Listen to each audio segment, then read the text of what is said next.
So a lot of people ask me, now there's a couple of different rods and reels that you can use when you're out estuary fishing, or even just that inshore fishing out of a smaller boat. Now, one of the most common that we use on the show is this one here.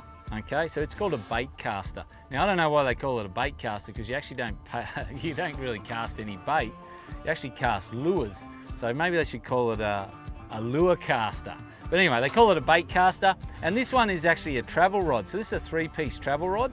They become very handy when you're trying to put them in, pack them away into canopies and boats and quad bikes and stuff like that. And you wouldn't believe it, but it's a bloody strong rod. Like, it can handle a lot of punishment.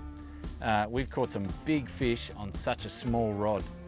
So that one there is designed purely and simply to pretty much flick lures at snags and trolling all day long. They will handle that. It's nice and light and works very effectively.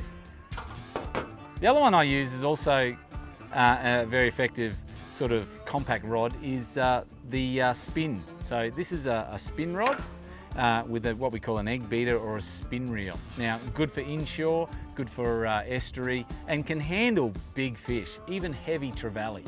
So you can see there's a big knob, big winding, cranking knob on that. So when you hook into a big trevally, which I've caught plenty of those things with this, you know, you've got a good grip on it. This one too is a 3-piece rod. It looks like it's very flimsy, but it actually takes a lot of punishment and does not break. So there you go. They're the couple of different rods that we use on a regular basis up here in the north of Australia to catch some awesome fish. Anyway, I'm gonna go see what I can catch here at the river.